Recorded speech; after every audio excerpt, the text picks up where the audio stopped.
continuación vamos a presentar al padre Carlos José Sánchez Díaz. Es agustino, nació en Cebreros, en Ávila, el 5 de diciembre de 1960 y tras cursar sus primeras letras en su pueblo natal, se trasladó al Colegio Seminario San Agustín de Salamanca, donde terminó los estudios primarios y el bachillerato. En 1978 comenzó el noviciado en el monasterio del Escorial y emitió su profesión el año 1979. En dicho monasterio realizó los estudios eclesiásticos y fue ordenado sacerdote en 1985. Cursó estudios de patrística en el Instituto Patrístico Agustiniano de Roma y después se licenció en Filología Clásica en la Universidad Complutense de Madrid. Ha trabajado en la formación de los seminaristas mayores agustinos, en colegios mayores, en el Real Centro Universitario Escorial María Cristina y en otros ministerios de gobierno al servicio de la antigua provincia matritense y de la actual. Ha sido profesor del Real Colegio Alfonso XII del Escorial y del Instituto Teológico Escorialense y actualmente lo es del Centro Teológico San Agustín. Y aunque no lo pone aquí, tengo que decir que fue profesor del padre Carlos y mío de latín, de griego y de teología de San Agustín.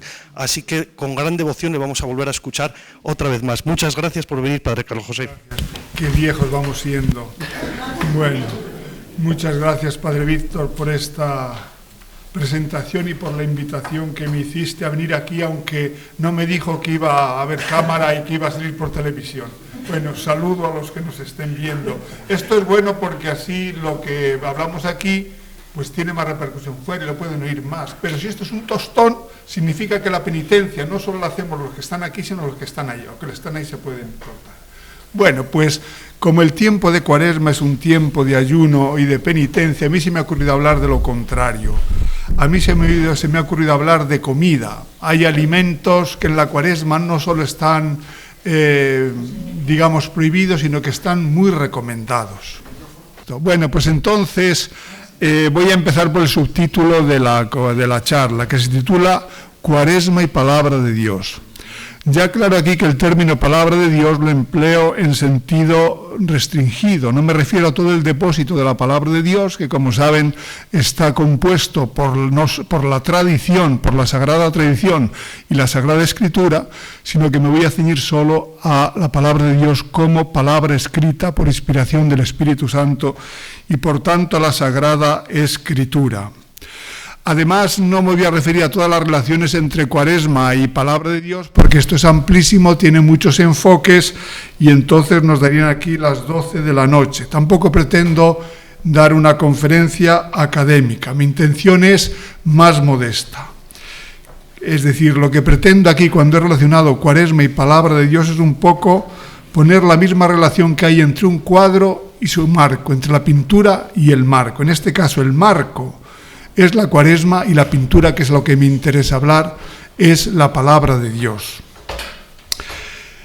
Entonces, pues esto lo hago con una intención, digamos, fundamental. Lo que pretendo, sobre todo, es hablar de la palabra de Dios e intentar, pues, hacer caer en la cuenta, si es que no hemos caído, del gran regalo que nos hizo el Señor dejándonos su palabra por escrito. Porque si todo tiempo es bueno para meditar la palabra de Dios, la Cuaresma lo es en especial. Y es un tiempo especial para suscitar en nosotros hambre de la palabra de Dios, un verdadero hambre de este alimento espiritual que renueva nuestra vida y que nos hace conocer a Dios. Entonces mi intención, ya digo, es hablar de la palabra de Dios. Y lo haré en el marco de la Cuaresma haciendo algunas anotaciones. Por si alguno tiene prisa y se quiere ir corriendo, voy a decir de qué voy a tratar y ya se pueden decir. Lo primero que voy a hacer va a ser presentar un icono, como un cuadro, como un santo, por decir así, de modelo, que nos sirva de qué es esto del hambre de la palabra de Dios. Luego diré que la palabra de Dios es alimento y de qué vida alimenta esta palabra de Dios. Luego diré que cómo llega a ser alimento de vida espiritual, y ya veremos cómo. Y luego, finalmente, diré cómo hay que comer la palabra de Dios para que realmente nos alimente. Bueno, pues empezamos con el icono. Y el icono es el profeta Jeremías. Cuando yo estaba pensando en suscitar hambre de la palabra de Dios, pues me vino a la mente el versículo con el que titulo esta charla, que es: cuando encontraba palabras tuyas, las devoraba. No es el único pasaje en que la Escritura relaciona la palabra de Dios con el acto de comer. También el profeta Ezequiel dice que el Señor le mandó comerse el rollo de la palabra de Dios y dice que le supo muy rico en la boca, muy dulce. Luego la versión del Apocalipsis dirá a otro que le mandaron comer el rollo de la palabra que fue dulce en los labios pero amargo en el estómago, porque tiene estas dos cosas la palabra, como vemos en Jeremías. Pero en Ezequiel esto de comerse el rollo no es porque tenga hambre de la palabra de Dios, no lo manifiesta, sino porque el Señor se lo pide: cómete el rollo para que pase a ser parte de tu propio ser y así puedas anunciar esta palabra desde tus propias entrañas, desde tu propia experiencia, pero no habla de hambre. Sin embargo, el versículo de Jeremías sí que revela hambre, ansia de la palabra de Dios, porque no se limita a comerlas, sino dice que las devoraba. Es decir, las ansía, las echa de menos cuando le faltan y cuando las encuentra se las come, como se las come uno que se está muriendo de hambre y que depende de ese alimento su propia subsistencia. Claro, podemos decir, ¿y por qué tenía este ansia, este hambre de la palabra de Dios? Pues puede ser por lo que dice a continuación, que dice, tus palabras eran mi gozo y la alegría de mi corazón. Bueno, si las palabras de Dios era gozo y alegría, pues entonces qué bien, yo también como, me gusta, devoro las palabras de Dios. Lo curioso es que estas palabras están dichas en un momento en que Jeremías lo estaba pasando muy mal, porque esa misma palabra que le servía a él de gozo y alegría, le servía a la vez de profundo cuando la tenía que predicar a sus paisanos, al pueblo de Israel, porque no le hacían ni caso. Y nos dice, la palabra de Dios se me volvió escarnio y burla constante, y me dije, no me acordaré de él, de Dios, no hablaré más en su nombre. Esas son las ganas que tiene el profeta. Por tanto, vemos como una doble vertiente. Por una parte, la palabra de Dios es consuelo en la intimidad, es alegría, pero en el apostolado es duro de llevar a cabo, porque no lo entienden, porque le tratan de profeta de calamidades. Con todo, Jeremías cumple, sabe que la palabra la ha recibido no para consuelo propio, sino para anunciar a todo el pueblo lo que el Señor quiere decirle. Y aunque le cuesta, y aunque le castigan, y aunque lo pasa mal, pero él sigue predicando la palabra y sufre hasta tal punto que a veces se siente engañado por Dios y siente que es que no puede hacer otra cosa, se siente desarmado ante Dios, le gustaría ir por otra parte, pero no puede. Nos dice, me sedujiste, Señor, y me dejé seducir. Has sido más fuerte que yo y me has podido. Es decir, él intenta contener el impulso de la palabra para que no le lleve a evangelizar, a anunciar, pero no puede. La palabra, dice él, la sentía dentro como fuego ardiente, encerrado en mis huesos, hacía esfuerzos para contenerla, pero no podía. Es un hombre realmente poseído por la palabra de Dios, para todo, para lo bueno y para lo malo. No se puede desligar de esa atadura. Sufre, pero tiene consuelo. Y por eso, a pesar de todo, porque le liga con Dios, pues él sigue predicando y sigue agarrando y sigue con hambre de la palabra de Dios. Y lo bueno es que este profeta de calamidades, como le apoyaron sus contemporáneos, resulta que la palabra de Dios es curioso cómo trata la palabra de Dios. A veces parece que maltrata a quienes la cogen, pero siempre ese sufrimiento que puede crear sirve, se apagó, para fecundar esa acción del profeta. Y de hecho, el profeta Jeremías, que anunció muchas calamidades a su pueblo, es el primer profeta que anunció la nueva alianza, el gozo de la nueva alianza. Como diciendo, bueno, tú has sufrido por mí, le diría la palabra, ahora te voy a dar la primicia de que anuncies que va a haber una nueva alianza eterna y la más grande que pueda haber. Bien, he querido presentar este icono de Jeremías porque es el modelo, los modelos arrastran, porque es un modelo de acercarnos a la palabra de Dios. Y acercarnos no solo, digamos, de una forma superficial, de una forma insustancial, por tanto, sino de una forma comprometida. Vamos a la palabra de Dios porque sentimos que esa palabra tiene fuerza de vida y además nos ponemos a su disposición para que nos lleve donde quiera que quiera llevarnos. Y esto es muy complicado. Seguir la palabra de Dios es muy complicado, porque, como dice un teólogo, decía, von Balthasar, que fue cardenal in pectore porque se murió antes y no le pudo dar el capelo cardenalicio Juan Pablo II, era un gran teólogo. Él decía que ante la palabra de Dios hay que estar siempre vigilante, porque me puede mandar hoy algo que ayer no me mandó. Por tanto, hay que estar muy atentos. Podemos haber leído un texto de la Escritura muchas veces, y no sernos significativos. Y de repente un día, por una circunstancia que estamos viviendo, ¡zas!, el Señor nos habla a través de él y realmente nos pide, nos exige algo que hasta entonces no lo pensábamos. Bien, pues entonces esto es, digamos, lo que hace Jeremías, pero es lo que ocurre con todos los santos. Todos los santos son poseídos por la palabra de Dios. Todos son oyentes de la palabra. Mirando cada uno de los que aparecen en la Escritura, combinando con San José y la Virgen María, la esclava del Señor, la esclava de su palabra, y veréis cómo siempre la palabra de Dios ha sustentado y ha guiado la vida de los santos.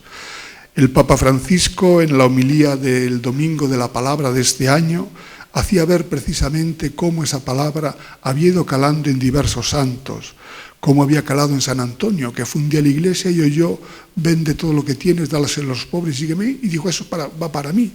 Y entonces vendió todo y se hizo monje. Lo mismo San Agustín, cuando leyó aquel versículo de Pablo en el huerto y le dio la vuelta a la vida en un momento determinado. O Santa Teresita del Niño Jesús, cuando no sabe cuál es su vocación, no sabe qué hacer, y de repente, leyendo a San Pablo, se da cuenta que el amor, leyendo Corintios 13, que el amor es su vocación en la Escritura. Y lo mismo San Francisco de Asís, que después de leer el Evangelio salió y exclamó: esto es lo que yo quiero, esto es lo que yo busco, esto es lo que más íntimo de mi corazón, desde lo más íntimo de mi corazón anhelo. Es decir, la palabra de Dios transforma la vida, como transformó la de Jeremías, como transformó la de todos los que se han acogido a ella. Y por eso es bueno que nosotros, como cristianos, como católicos, pues nos acerquemos a la palabra de Dios, algo que el Vaticano II ha intentado, digamos, promocionar.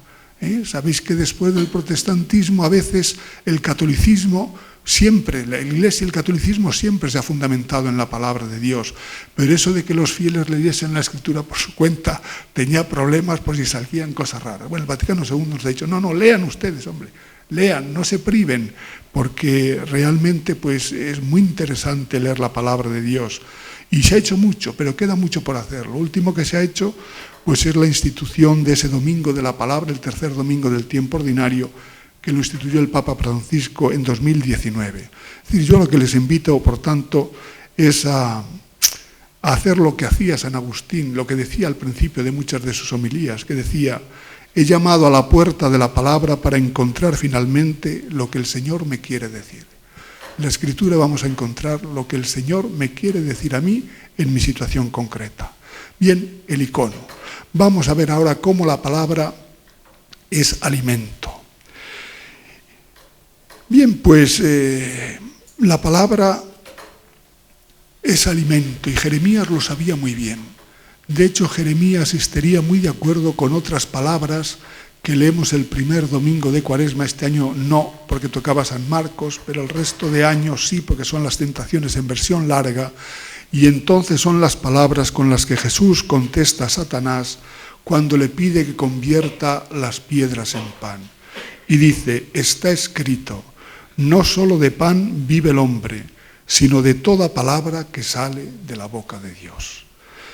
Para Jesús en ese momento, pues después de 40 días de ayuno, el hambre no era una mera apetencia, era una necesidad fisiológica que tenía que satisfacer para seguir sobreviviendo. Y no obstante, reniega de lo que le pide Satanás, no accede.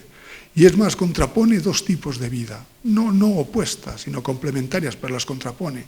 Por una parte, esa vida que se alimenta de pan, de alimento, la vida biológica, la vida material, la vida de este mundo, a otra vida distinta, que no se alimenta de pan, sino que se alimenta de toda palabra que sale de la boca de Dios. Y Jesús lo que nos está diciendo que la vida más valiosa no es esta biológica, sino que es esa otra que se alimenta de la palabra de Dios, porque es la vida misma de Dios.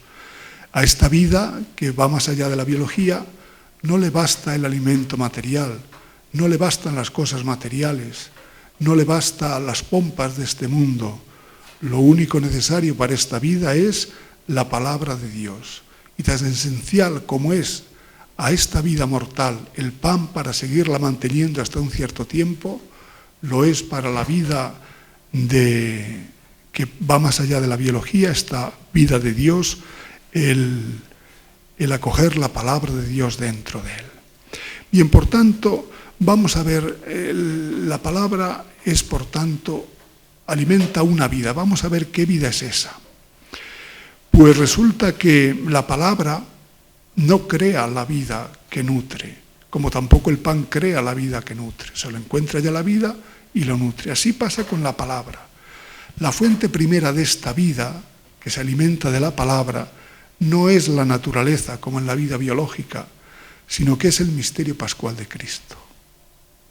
Si Cristo no hubiera muerto y resucitado por nuestra salvación, estaríamos espiritualmente muertos. No habría vida que alimentar con la palabra de Dios. Pero del acontecimiento pascual, de la muerte y resurrección de Cristo, surge el don de la vida nueva, que se nos entrega por medio del Espíritu, al que confesamos como Señor y dador de vida porque nos entrega la vida de la Pascua, la vida que Cristo nos ganó muriendo y resucitando. Y esta vida se nos da en el bautismo, acogida por la fe. Una vez que nos bautizamos, pues entonces esa vida cae sobre nosotros, entra dentro de nosotros, porque el bautismo nos hace participar del misterio pascual de Cristo, nos hace morir con Cristo y nos hace resucitar a una vida nueva. Una vida nueva, y esta es la vida que alimenta la palabra, que es la vida de los hijos de Dios, la vida de la comunión y de la amistad con Dios, la vida de la gracia. Y la vida de la gracia no es otra cosa que la misma vida divina, empezando, incipiente, que un día llegará a su plenitud cuando veamos a Dios cara a cara y cuando se manifieste en nuestra vida, como nos dice San Pablo. Por tanto, la palabra alimenta la vida que nos viene de la Pascua. La vida de la Pascua necesita del alimento de la palabra para poder ir subsistiendo. Vamos a ver ahora si ese alimento de la vida de la Pascua, cómo alimenta la palabra de Dios a esta Pascua. Ciertamente podríamos decir, hemos recibido esta vida en el bautismo. Alimentamos esta vida con la Eucaristía, la vida de la Pascua. La Eucaristía alimenta la vida de la Pascua. Esta vida la sanamos o la recobramos en el sacramento de la reconciliación. No basta con esto. ¿Por qué es necesario el alimento de la palabra? ¿Por qué recurrir a la palabra? Pues yo creo que aquí está lo más característico de la palabra. Lo que hace la palabra es personalizar esta vida pascual en nosotros. ¿Qué quiero decir? Que la palabra de Dios nos acerca a la vida de la Pascua y la pone rostro, nos hace conocerla, nos hace identificarla, impidiendo que sea una cosa lejana, etérea, que no conocemos. Es decir, sin la palabra de Dios no sabríamos en qué consiste la vida nueva que nos regaló Cristo. Sin la palabra de Dios no sabríamos del profundo misterio de amor de donde viene esta vida. Es decir, sin la palabra de Dios, esa nueva vida sería una entelequia, algo frío, como una silla, sin patas, sin asientos y sin respaldo. No sabríamos qué es. Pero con la Escritura, pues ya va cambiando, porque la Escritura nos va desvelando el rostro de esa vida, nos va dando su perfil y la va encarnando en nuestra propia existencia.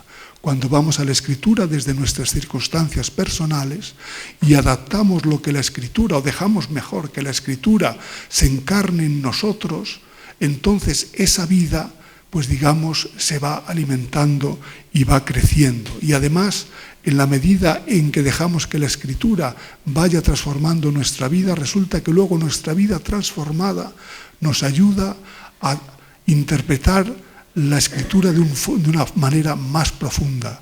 Están íntimamente unidos. Es decir, que en el fondo lo que hace la palabra de Dios es darnos a conocer esa vida, pero como algo personal. Es como cuando conocemos una persona. Hay personas que no conocemos, no tenemos trato, es un trato inexistente, pero cuando conocemos la persona, por ejemplo, en el nivel familiar o de amistad, esa persona no es algo ajeno, es algo muy cercano, lo llevamos dentro de nosotros mismos. Y esa persona pues nos va configurando, va ayudando a nuestra identidad, a ser lo que somos. Pues algo así hace la Escritura, hace posible que la palabra, que la vida de Pascua tenga un rostro conocido en torno al cual pues podamos identificar los caracteres de esa vida y que la interioricemos dentro de nosotros mismos. Por tanto, ya tenemos una primera forma como la palabra de Dios es alimento de la vida pascual, que es dándonosla a conocer, encarnándola en nuestra existencia, haciendo posible que pase a formar parte de nuestro propio cuerpo. Esta es la primera forma, pero no es la más importante. En realidad, el mayor alimento que nos aporta la palabra de Dios es que nos hace conocer, por una parte, que esa vida de Pascua no es otro que Jesucristo mismo, que dijo: yo soy la resurrección y la vida, o yo soy el camino, la verdad y la vida. Es decir, nos dice que en realidad la vida es Jesucristo y que nuestra vida está en unirnos a Jesucristo, en formar un solo cuerpo con Él, en hacernos uno con Él. Y la palabra de Dios nos ayuda en diálogo con esa palabra a conocer a Cristo y a unirnos a Él, a trabar amistad. Ahí alimenta más la palabra de Dios. No solo nos lo da a conocer, sino que nos lleva a amar profundamente a Cristo, porque en el diálogo con la palabra, como veremos, se nos da a conocer.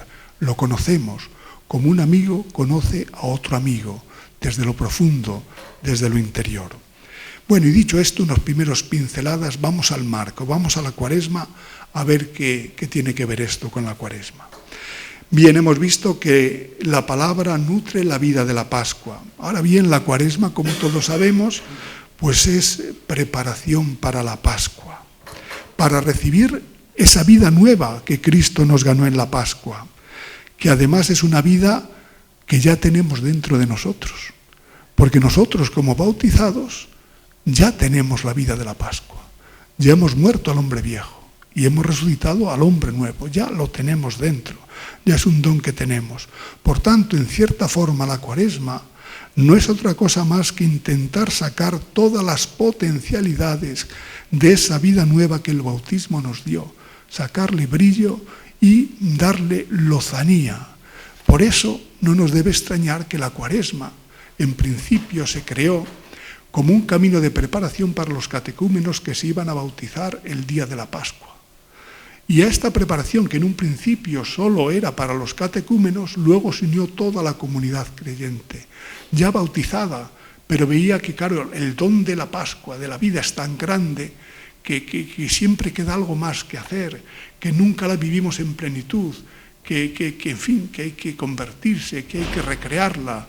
Y por eso, pues, la Cuaresma es preparación para la Pascua, pero es preparación, es decir, para que explotemos toda la vida y todo el don que se nos dio en nuestro bautismo. Si la Escritura nutre esta vida pascual, acercándonos, dándonos posibilidad de conocerla y de encarnarla, podremos prescindir en Cuaresma de la palabra, podremos revitalizar nuestra vida bautismal. Si la palabra de Dios rebala en nuestro corazón como resbalan las gotas de lluvia en nuestras ventanas, pues es difícil, es evidente que no.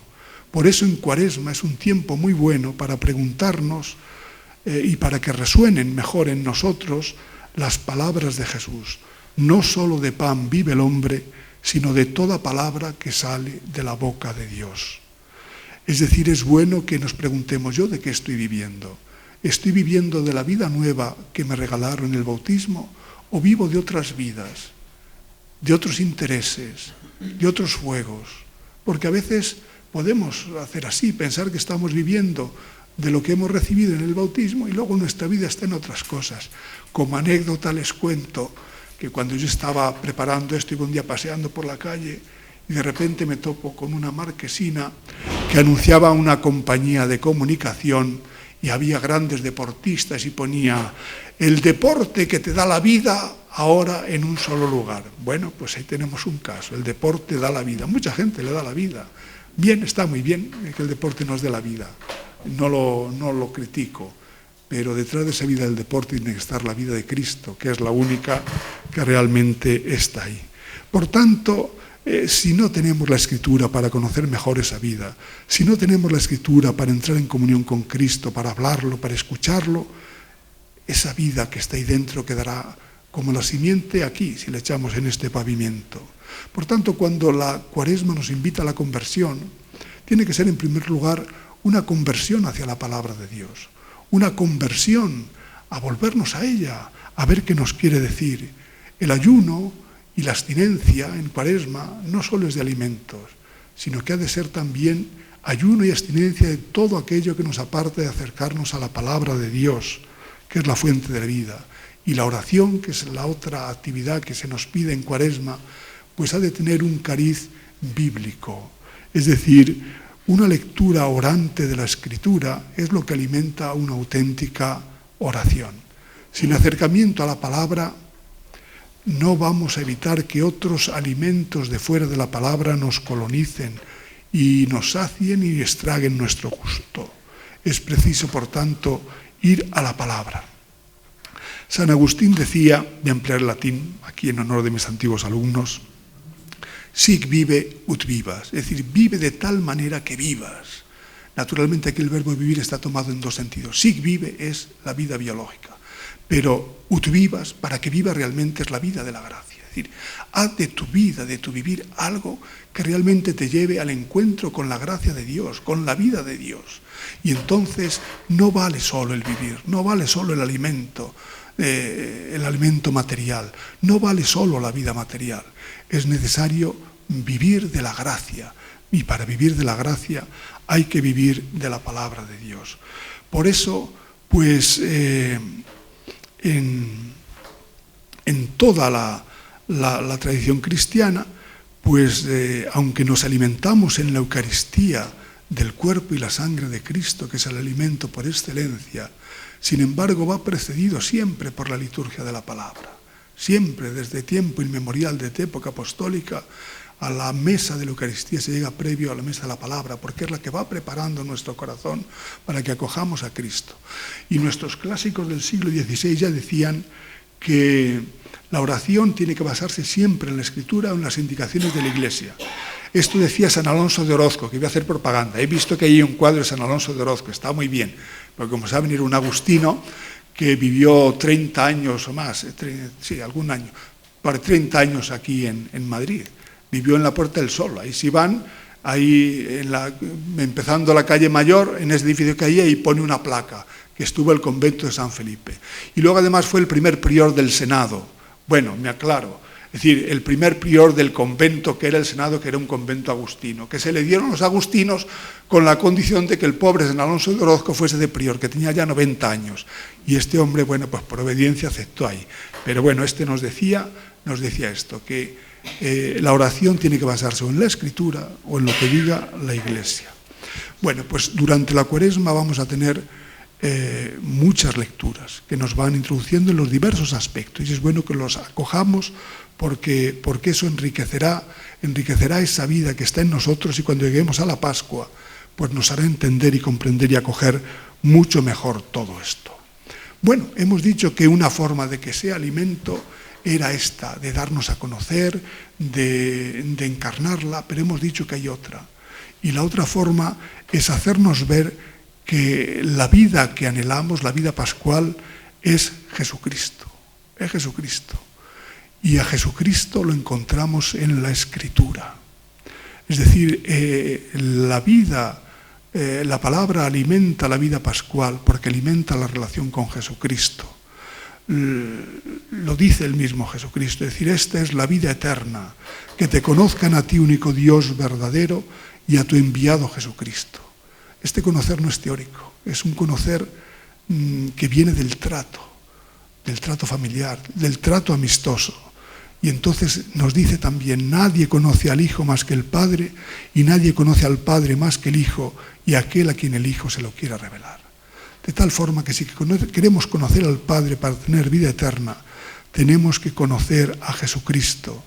Y lo conocemos en muchas partes, pero en primer lugar en la Escritura. Gracias a que lo conocemos en la Escritura, luego lo podemos reconocer en la Eucaristía, en los pobres, en las circunstancias de la vida. Pero hay que conocerlo en la Escritura. Y de hecho los padres de la Iglesia decían, San Jerónimo, que desconocer las Escrituras era desconocer a Cristo. Insiste, porque no conocéis las Escrituras, no conocéis a Cristo. Esto se puede entender de una forma, digamos, superficial, es decir, claro, como en las Escrituras, pues está lo que Cristo dijo, sobre todo en el Evangelio, lo que hizo, pues si no lo conocemos no podemos conocer a Cristo. Y es verdad, pero hay una razón más profunda. Y es que en la Escritura no solo están las palabras que Cristo dijo, sino que está Cristo mismo presente. Y Cristo está presente en toda la Escritura. En la interpretación de los padres no solo está presente en el Nuevo Testamento, como esperaríamos, sino también en el Antiguo Testamento, porque toda la Escritura, nos dice San Agustín, es una palabra, el Verbo de Dios que lo ha dicho. Y por tanto es la misma palabra que habló en el Antiguo Testamento y que habló en el Nuevo. El Antiguo Testamento habló en figura y el Nuevo en realidad. El Antiguo era la sombra y el Nuevo es la luz. La Iglesia ha interpretado el Antiguo Testamento con el Nuevo. Si no hubiese sido así, la Iglesia no hubiese aceptado el Antiguo Testamento. De hecho, tuvo sus problemas ya desde el siglo II, pero tuvo el acierto de interpretar toda la Escritura desde Jesucristo y por eso incluyó también. Bien, por tanto, Cristo está presente en las Escrituras. El Vaticano II, en la Constitución Sacrosanctum Concilium, nos dice que Cristo está presente en su palabra, pues cuando se lee en la Iglesia la Sagrada Escritura, es Él quien habla. Y esto es algo que ha estado siempre en la Iglesia. Por ejemplo, en el prólogo o en la dedicatoria mejor de la Biblia Políglota Complutense, el cardenal Cisneros, en la dedicatoria al Papa León X, dice, tomando algunas palabras de Orígenes, dice, en la lengua que Cristo habló, las palabras parecen muertas, pero Cristo está encerrado en ellas. De su vientre fluyen ríos de agua viva en los cuales se puede contemplar la gloria del Señor al descubierto para transformarse en ella. Y esto viene de la época patrística. Hay un teólogo ortodoxo, Paul Evdokimov, que dice, al leer la Biblia, los padres no leían los textos, sino a Cristo, y Cristo les hablaba. Consumían la palabra como el pan y el vino eucarísticos, y la palabra se ofrecía con la profundidad de Cristo. Y aquí este teólogo hace una mención a la relación entre el pan eucarístico y la palabra que está presente en toda la tradición de la Iglesia. San Jerónimo ya nos decía, dice, yo creo que el Evangelio es el cuerpo de Cristo. Yo creo que las Sagradas Escrituras son su enseñanza. Y cuando él dice, quien no come mi carne y bebe mi sangre, aunque estas palabras pueden entenderse como referidas también al misterio, es decir, a la Eucaristía, sin embargo el cuerpo de Cristo y su sangre es realmente la palabra de la Escritura. Y dice, al igual que tenemos mucha preocupación porque no se nos caiga una partícula del pan eucarístico, pues tendríamos que prestar un poco más de atención para cuando estamos leyendo la palabra no se nos vaya a la cabeza otra cosa, porque entonces es como desperdiciar un poco la partícula. El Vaticano II, en la Di Verbum, pues también nos lo dice. La Iglesia siempre ha venerado la Sagrada Escritura como lo ha hecho con el cuerpo de Cristo, pues sobre todo en la Sagrada Liturgia nunca ha cesado de tomar y repartir a sus fieles el pan de vida que ofrece la mesa de la palabra de Dios y del cuerpo de Cristo. Son dos mesas del pan, la de la palabra y la del cuerpo de Cristo. Por tanto, es de toda la tradición de la Iglesia. Y Pablo VI, en la Mysterium Fidei, que trata de la Eucaristía y que está hecha para reafirmar la presencia real de Cristo en la Eucaristía en una época después del Vaticano, que estaba la cosa, algunos ahí poniéndolo en entredicho, en que nos dice Pablo VI, la presencia de Cristo en la Eucaristía se dice real no por exclusión, como si las demás presencias no fueran reales, sino real por excelencia. De tal forma que las presencias de Cristo en la Eucaristía, en la palabra de Dios, en la asamblea, en el ministro, pues son presencias reales. Lo que pasa es que no lo son al mismo nivel ni con la misma cualidad y por tanto pues son distintas. Evidentemente en la Eucaristía esa presencia conlleva la transustanciación y la permanencia siempre de la presencia de Cristo. Nosotros dejamos de celebrar la Eucaristía y en el pan consagrado sigue estando Jesucristo. En la palabra de Dios está presente mientras lo proclamamos, mientras lo leemos, pero cerramos y ahí ya sabemos que está, pero digamos que es como si se callase un poco. Pero ahí cada vez lo abrimos, sobre todo en la Iglesia, lo leemos en la liturgia, tenemos la certeza absoluta de que es Cristo el que nos habla, porque Cristo sigue vivo. No es como si leemos a Cervantes, decimos, nos habla Cervantes en el Quijote, sí, pero Cervantes está muerto. Y Cristo no, Cristo vive y nos hace vivir a través de su Espíritu. Por tanto, es una presencia activa en la palabra. El Cristo resucitado nos sigue hablando. Por tanto, es una presencia que está ahí, y aunque no es tan intensa, tan excelente como la de la Eucaristía, está presente. Por eso, no extrañará que en la liturgia, pues el libro del Evangelio reciba honores. Sale primero en la procesión, se le pone en un lugar preeminente, se le inciensa, en el Evangelio nos ponemos de pie, proclamamos, tal. Es decir, es una confesión eclesial de que ahí está la palabra de Cristo, que está Cristo presente, y que es muy antiguo, ya en el Concilio de Éfeso en el 431 y antes también, pero bueno, esto porque es muy llamativo, decía, cuando al día siguiente nos reunimos en la iglesia, se le colocó en el trono dispuesto en medio el Santo Evangelio que nos mostraba a Cristo mismo presente. Marco cuaresmal. Pues el Marcos cuaresmal es lo siguiente. La cuaresma prepara para la Pascua. Y la Pascua consiste sobre todo en el encuentro con Cristo resucitado. Es lo que vemos en el Evangelio. Los Evangelios nos hablan de dos momentos de asimilación de la resurrección. Uno que es el del sepulcro vacío y otro es del encuentro con el resucitado. El sepulcro vacío es un signo, es un paso imprescindible, pero es ambiguo porque pueden haber robado el cadáver. Y entonces es el primer paso a la fe, pero no lleva a la fe. El que lleva realmente a la fe es el encuentro con el resucitado. El encuentro con el resucitado. Lo vemos muy bien en el pasaje de los discípulos de Emaús. Ellos saben del sepulcro vacío, han oído a las mujeres, y por si fuera poco lo han corroborado otros que han ido, lo han visto, por si el testimonio de las mujeres no valía, que en aquella época valía poco. Pero lo saben, pero dice, pero a él no lo vieron. A mí me dicen, pero a él no lo vieron. Luego está muy bien, sepulcro vacío, muy bien, pero esto no vale. Sin embargo, cuando van de camino llegan y a casa le invitan y en la fracción del pan le reconocen. Pero lo reconocen porque durante todo el camino Jesús les ha ido explicando la Escritura. No ardía nuestro corazón cuando veníamos por el camino y nos iba explicando la Escritura. Es el encuentro con el resucitado el que realmente nos transmite la vida de la Pascua. Y eso es lo que propicia la palabra de Dios. Es decir, cuando dejamos que la palabra de Dios caldee nuestro corazón, cuando vemos que Cristo está presente en ella y nos habla, cuando nos damos cuenta de que efectivamente Cristo nos habla y lo sentimos y vemos que está vivo ahí, cuando en la Pascua se nos anuncia Cristo ha resucitado, nosotros ya hemos pasado del sepulcro vacío, hemos sentido a Cristo vivo en nuestro corazón, porque hemos hablado con Él en la palabra. Por tanto, es muy buena para la preparación de la Pascua acostumbrarnos a dialogar con Cristo. Porque a veces nos podemos quedar en el sepulcro vacío. Creemos en la resurrección como una idea, creemos como una creencia, pero no mueve nuestra vida, no nos da ni valentía, ni alegría, ni gozo.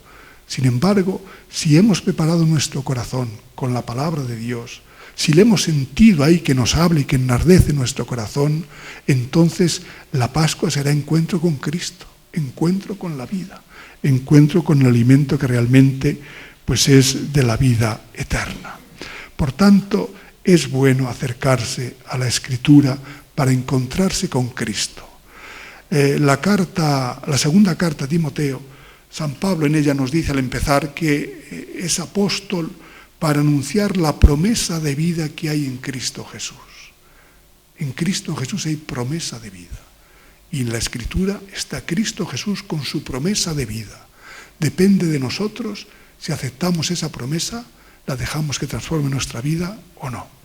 Bueno, pues vamos a ir dando otro paso al cuarto ya, que es acercarse a la Escritura para que ese alimento pues realmente nos nutra. Vamos a ver cómo tiene que ser. Bien, no vale cualquier acercamiento a la Escritura. Hay acercamientos a la Escritura que nos aportan otras cosas, pero no sirven para alimentar nuestra vida pascual que tenemos dentro por el bautismo. Por ejemplo, un acercamiento por mera curiosidad. Bueno, pues está muy bien, oye, menos de una piedra, pero si es una lectura superficial, no nos lleva a nada. Un acercamiento a la Escritura como libro de literatura, como obra maestra de la literatura universal. Un acercamiento del esteta. Hay cosas, pasajes en la Escritura que son una delicia, una belleza extraordinaria, pero de toda la literatura mundial. Eso tampoco nos llega. Para acercarse a la Escritura hay que hacerlo con todo el corazón y con toda el alma, es decir, entregándose a la Escritura. Y aquí vuelvo a citar otra vez a San Alonso de Orozco, que decía: entonces será Cristo nuestro cuando del todo nosotros fuésemos suyos. Y mi paisana Santa Teresa lo dice todavía mejor. Y dice: Dios no ha de forzar nuestra voluntad. Toma lo que le damos, mas no se da a sí mismo del todo hasta que no nos damos del todo. Esto vale para encontrar a Cristo en la vida, en la oración y en la Sagrada Escritura. Si queremos realmente encontrarnos con Cristo en la Escritura, pues entonces tenemos que entregarnos a ellas con toda nuestra alma y todo nuestro corazón. Y entonces la Escritura revelará sus secretos. Por tanto, estos no valen. Voy a poner 3 que sí que valen. Y no son opuestos, sino complementarios. El primero es un acercamiento que llamo técnico. Es el acercamiento de los exégetas, de los que saben escritura, saben lenguas, saben los géneros literarios, saben el método histórico crítico y se acercan sobre todo a ver qué quiso decir el autor. Es un paso muy importante, porque si no cada uno se inventa lo que le da la gana. Bueno, también los exégetas inventan lo que les da la gana. Por eso Benedicto XVI decía que el criterio meramente exegético había que añadir el criterio teológico para que surgiese una exégesis verdaderamente teológica. Porque el criterio exegético solo convierte la Escritura en un libro del pasado, como la Ilíada de Homero. Muy bonito, pero del pasado. Para que la Escritura venga a nosotros, tiene que ser un criterio teológico. Por tanto, eso es muy bueno. Lo que ocurre, claro, que esto es de pocos. Grandes exégetas, pues no todos entendemos bien la Biblia, no todos somos expertos, pero no pasa nada. No pasa nada, porque siempre tenemos obras de divulgación, nuestras Biblias tienen notas, oímos a nuestro párroco que nos habla en la homilía y nos explica la Escritura y nos da un bagaje, nos da un cierto bagaje para interpretar. Y sobre todo, un poco de conocimiento está bien, y si leemos algo sobre la Escritura, pues también bien. Pero lo más importante es no la ciencia, sino la fe y el amor. San Buenaventura decía: es imposible adentrarse en el conocimiento de la Escritura sin tener antes la fe infusa de Cristo, que es el faro, puerta y fundamento de toda ella. Por tanto, consolémonos, acerquémonos con fe, acerquémonos con amor. Si podemos leer alguna cosa en la Escritura, pues muy bien. Si tenemos alguna duda, se lo preguntamos a quien lo sepa y acerquémonos. El segundo acercamiento, que es un paso más, es el acercamiento vital. ¿Qué quiero decir con esto? Pues es el acercamiento que hacemos a la Escritura para que pase a nuestra vida, es decir, para comérnosla, para que alimente nuestro propio ser. Y naturalmente hay que traducirla con sabiduría. Y aquí a veces metemos la pata, porque nosotros vamos a ver qué sacamos de la Escritura. Entonces nosotros somos lo que leemos, los que entendemos, los que interpretamos y los que practicamos. El paso es distinto. Lo decían bien unos monjes en un congreso cisterciense, que de la Escritura meditada y orada saben mucho, y decía: solemos acudir a la Biblia para ver qué podemos sacar de ella, no para ver lo que ella puede sacar de nosotros. Ahí está. Aquí está el reto. Si vamos a la Escritura para ver qué podemos sacar, posiblemente saquemos lo que ya llevamos dentro. Pero si dejamos que la Escritura nos hable, si dejamos que ella saque de nosotros nuestro recurso, pues entonces realmente pues podremos encarnarla. Es decir, en el fondo hay que acercarse a ella como si fuese un grano de trigo que va a crecer. Y la misma parábola del sembrador nos da las pistas de cómo tenemos que acoger. Ya digo que es necesario acudir no para sacar, sino para que saque la Escritura y para oír lo que ella nos quiere decir. San Agustín, que era muy listo y que a veces hizo lo contrario de lo que dice, y con la Escritura, pues dice: óptimo ministro tuyo es el que no atiende tanto a oír de ti lo que él quisiera, cuanto a querer aquello que de ti oyere. Aquí está la clave: escuchar lo que el Señor nos quiere decir. Y entonces hay que hacer, pues, como el grano de trigo, dejar que crezca en nuestro interior, dejar que desarrolle toda su potencia y prestarle la tierra. Para ello hay que ir quitando pues las piedras, hay que ir quitando los abrojos, hay que ir quitando pues digamos la superficialidad, lo que nos dice la parábola del sembrador, para que de esta forma vaya calando. Luego la palabra es la que tiene que sacar, pero nosotros tenemos que hacer el esfuerzo por ir preparando nuestra tierra. Y aún así, esta tierra no la hacemos nosotros solos. Sabemos que Dios es labrador. Nos lo dice Jesucristo en el discurso de la vid: mi Padre es el labrador. Bueno, pues es Dios quien nos ayuda y es Dios quien da el crecimiento. Tenemos que dejar a Dios que actúe con nosotros para preparar nuestra tierra, quitando todos los ruidos que nos impiden escuchar la palabra de Dios, quitando todo aquello que nos aparta de la sintonía con Dios, quitando todas las palabras que no entran en la frecuencia de la palabra de Dios, y dejar que la palabra, por su propia fuerza, caiga sobre nosotros y vaya creciendo y se vaya encarnando en nuestra vida, de tal forma que eso es encarnar esa palabra en nosotros. Dejar, hacer lo posible, preparar nuestra tierra, nuestro corazón, para que ella misma crezca ahí. Porque dicen ahora los entendidos que la palabra de Dios no es solo palabra informativa, sino que es palabra performativa, es decir, que actúa. Si lo dejamos como el grano de trigo en un terreno bueno, pues actúa. Pues dejémoslo ahí. Y lo que hace falta es simplemente dos cosas. Una actitud de escucha atenta, no superficial, escucha atenta. Y otra cosa, la obediencia de la fe. ¿Qué es la obediencia de la fe? Pues la fe lo que hace es entregarnos y ponernos en manos de Dios. Nos fiamos de Dios. Diga lo que nos diga la Escritura, sabemos que va a ser para nuestro bien, aunque nos ponga en un compromiso. Pero creemos que ahí está Dios hablándonos y entonces lo obedecemos. El caso de San Antonio. Vende todo lo que tienes y dáselo a los pobres. Y San Antonio, que ya venía preparándose por el camino dando vueltas a la cabeza, pues lo toma que es para él. Y entonces, pues se desprende de todo, obedece en la fe y se convierte en monje, el primer monje. Y entonces hace una vida muy fecunda, más que si hubiese quedado con todo lo suyo. O lo mismo que María, ¿no? Hágase en mí según tu palabra. Y aquí la esclava del Señor. Llévame donde quieras. Muy bonito cuando concibió y dio a luz al Hijo. Pero en la cruz ahí estaba María de pie junto a la cruz. La palabra nos lleva, pero no nos asustamos porque Dios está con nosotros. Bien, y el último paso, que ya voy acabando, es el siguiente acercamiento, que es lo que llamo el acercamiento dialógico, es decir, entablar con la palabra un diálogo entrañable, porque la sabiduría está en no quedarse en las palabras, sino en llegar hasta la palabra viviente que está encarnada en esas palabras, porque a través de esas palabras, nos decía San Gregorio Magno, podemos aprender el corazón de Dios.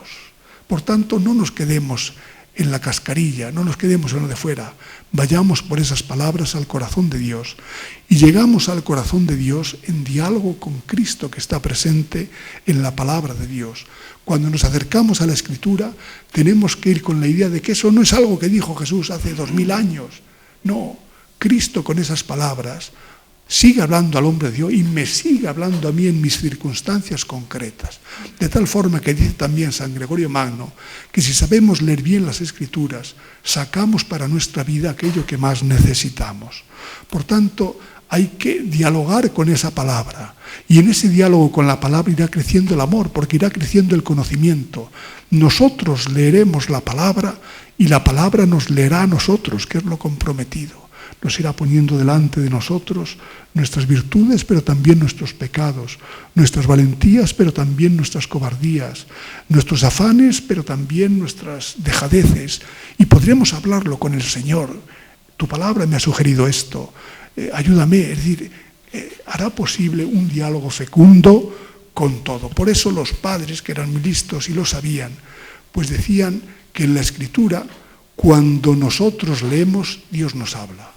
Y cuando nosotros oramos a raíz de esa palabra, entonces hablamos con Dios. Por tanto, decimos, yo en la oración es que Dios no me habla. En la Escritura, que te está hablando, aunque a veces no te diga nada. Es decir, decía San Agustín, tu oración es un coloquio con Dios. Cuando lees, te habla Dios. Cuando oras, tú hablas a Dios. Por tanto, es fundamental esto, leer la Escritura en un contexto de oración. La Dei Verbum del Vaticano II dice, a la lectura de la Sagrada Escritura debe acompañar la oración para que se realice el diálogo de Dios con el hombre. Y métodos para la lectura, pues hay muchos, métodos orantes, una lectura espiritual, una lectura meditativa, pero hay uno muy famoso que es la Lectio Divina, que esto es una cosa que está desde los primeros tiempos en la Iglesia, pero que, digamos, la dio fórmula definitiva o casi definitiva un señor que se llamaba Guigo II, prior de la Gran Cartuja, en una obra que se titula Scala Claustralium, atribuida durante mucho tiempo a San Agustín. Y ahí son 4 pasos, que ya lo digo desde ahora. La Lectio Divina es propia de los monjes, porque supuestamente son los que tienen tiempo para hacerla. Porque una Lectio Divina bien hecha menos de 1 hora no vale. Y los monjes dicen que hasta 2. Bueno, bien, ellos supuestamente tienen tiempo, aunque luego si hablas con los monjes dicen que no tienen tiempo, porque lo tienen todo muy estructurado. Claro, tienen 1 hora para la Sagrada Escritura, pero tienen todo muy estructurado. Pero nos sirve, porque aunque nosotros no tengamos 1 hora para dedicar a la Sagrada Escritura, sí tenemos un ratito para leer el Evangelio del día, por ejemplo. Podemos empezar por el Evangelio y que se nos quede grabada una frase, una palabra. Ahí está, quedémonos ahí. Y ahí practiquemos los 4 pasos que da, que es primero la lectura comprensiva. Veamos qué quiere decir esa frase que me ha tocado el corazón. Veamos a ver qué quiere decir esa palabra. Y segundo, viene la meditación o ruminatio, es decir, a rumiar la palabra. Meditación aquí no tiene el sentido de oración mental, sino que tiene el sentido de dar vueltas a la palabra, hasta que la palabra se nos va desvelando. Los antiguos decían que el monje, el que practica la lección, no tenía que ser como el caballo, que come mucho pero escapado se le pasa, sino como el dromedario, que tiene que ir rumiando hasta que va calando. Y otros lo comparaban, esta parte de la lección divina, de la meditación de la palabra, con el catador de vinos, que huele un poco, huele tal, echa un poquillo en la boca y lo paladea hasta que capta todo su sabor. Pues así la palabra de Dios, si vamos rápidos, nada. Pero esas palabras que nos tocan, ¿no? Escuchando un día en la misa, dejémosla que vaya haciendo su tarea. Y luego viene en tercer lugar la oración. La palabra, cuando veamos, pues suscitará en nosotros algo. A veces pedir perdón al Señor, a veces alabanza, a veces pedir que nos ayude en una dificultad y a veces expresarle nuestra rebeldía. También hay oración de rebeldía, como nos muestra Jeremías y nos muestra Job. Es decir, la oración surge así de la palabra. Y es la oración realmente fecunda. Y en el último lugar está la contemplación. Es decir, la contemplación, que es cuando ya saboreamos todo, porque ya conectamos con Jesús. Cuando ya hemos pasado de las palabras a la palabra con mayúsculas. Y entonces contemplamos el misterio de la palabra en él. Ya digo que esto, pues quien tenga tiempo de dedicar 1 hora, que lo haga, que le vendrá muy bien. Pero si no, a veces una frase, una palabra, la podemos repitiendo todo el día. Un teólogo alemán que murió en los campos de concentración protestante, Bonhoeffer, ese decía que le sorprendía la riqueza de la Escritura, que él a veces se paraba en una frase, una palabra, y que estaba una semana dando vueltas, y que le sacaba siempre gusto, y siempre le sacaba cosas nuevas. Es decir, la Escritura es muy generosa, aunque al principio nos cueste, perseveremos, recordemos que el primer obstáculo para la palabra, en la parábola del sembrador, es la que cae en el camino y lo interpretan porque no se entiende, no hay constancia y entonces pues se va. No, hay que tener constancia. Además, y ya voy acabando, no os preocupéis en comer mucha palabra de Dios, no se agota, no se agota. Por mucho que comamos, siempre queda más. San Efrén decía que la palabra de Dios es como una fuente. Yo puedo beber todo lo que sea, pero no lo agoto, sigue saliendo. Por tanto, no tengáis miedo ni hincar en diente a la palabra de Dios, porque sacaréis alimento, y al día siguiente más, y al día siguiente más, y os paséis toda la vida, aunque viváis 1500 años, y todavía podréis sacar más, porque detrás de esa palabra está la palabra viviente que es Cristo Jesús. Y concluyo con unas palabras del Papa Francisco en la homilía para el Domingo de la Palabra de este año 2024, que es una invitación a leer la palabra de Dios. Y por último, dice el Papa, hagámonos una pregunta. ¿Qué puesto reservo yo a la palabra de Dios en el lugar donde vivo? Allí habrá libros, periódicos, televisores, teléfonos, pero ¿dónde está la Biblia? ¿En mi cuarto tengo el Evangelio al alcance de la mano? ¿Lo leo cada día para orientarme en el camino de la vida? ¿Tengo en el bolso un pequeño ejemplar del Evangelio para leerlo? Muchas veces he aconsejado llevar siempre consigo el Evangelio en el bolsillo, en el bolso o en el teléfono. Si amo a Cristo más que a nadie, ¿cómo puedo dejarlo en casa y no llevar conmigo su palabra? Y una última pregunta. ¿He leído entero al menos uno de los 4 evangelios? El Evangelio es el libro de la vida. Es sencillo y breve, y sin embargo muchos creyentes nunca han leído uno desde el principio hasta el final. Hermanos y hermanas, nos dice el Papa y yo les digo ahora, la Escritura dice que Dios es principio y autor de la belleza. Dejémonos conquistar por la belleza que la palabra de Dios trae a nuestra vida. Pues dejémonos.